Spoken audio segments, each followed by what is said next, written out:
Je suis Batana Aloupignosi, dit Ferdinand, je suis formateur et développeur web. Bienvenue dans ce tutoriel consacré à HTML CSS. Certainement que vous visitez les sites web tous les jours et pour cela vous lancez un programme communément appelé le navigateur web. Il y a beaucoup de navigateurs sur le marché tels que Google Chrome, Firefox, Safari, Edge, Opera, etc. Personnellement, j'utilise plus Chrome et aussi j'utilise Microsoft Edge. Voilà, pour ceux qui n'ont jamais visité un site web, c'est simple. Si vous en avez envie, il suffit de lancer votre navigateur. Au moins ça, je sais que vous connaissez le navigateur. Et vous tapez maintenant le domaine ou soit l'adresse du site l'adresse du site que vous aimeriez visiter. Et moi, j'aimerais pas visiter le site dont le domaine c'est ozon.com. Donc, je tape ozon.com et je valide. Donc, une fois validé, j'attends que le site s'affiche. Et là, mon site est bien affiché. J'ai accès maintenant à toutes les informations du site. Maintenant que nous savons visiter un site, la question que je m'en vais vous poser maintenant, qui sait comment fonctionne le web de façon générale? Et la deuxième question, c'est de savoir comment on peut créer un site web comme celui-ci. Donc, c'est justement l'objectif de ce cours. Donc, nous allons apprendre à créer un site web en utilisant le HTML, CSS.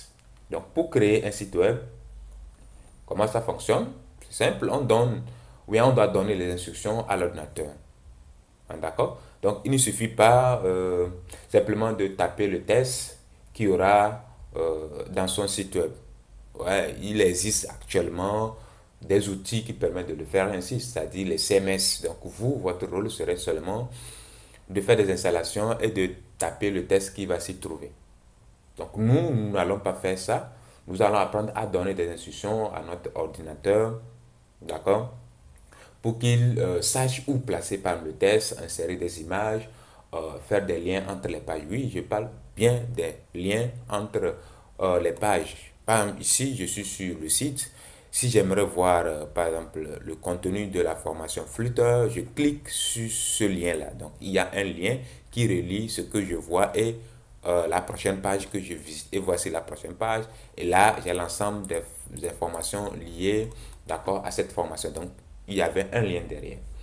Donc, j'ai parlé tantôt de HTML, CSS. Donc, HTML, ça veut dire quoi? Hypertext Markup Language. Il va nous permettre de gérer et organiser le contenu. C'est donc en HTML que nous allons écrire ce que nous souhaitons que la page affiche, du texte, des liens, des images, des vidéos, etc. Le CSS, Cascading Style Sheet, aussi appelé feu de style, lui va permettre de gérer l'apparence de la page web, c'est-à-dire agencement, positionnement, décoration, couleur, taille du texte, etc. Donc, ce langage, si on peut le dire, vient compléter le HTML. Donc, il y a eu aussi différentes versions de HTML. On a commencé par HTML 1, 2, 3 jusqu'à HTML 5.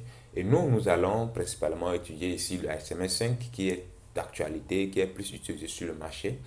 Et concernant aussi le CSS, il y a eu la version 1, 2 jusqu'à la version 3 et nous allons étudier principalement la version 3 dans ce tutoriel.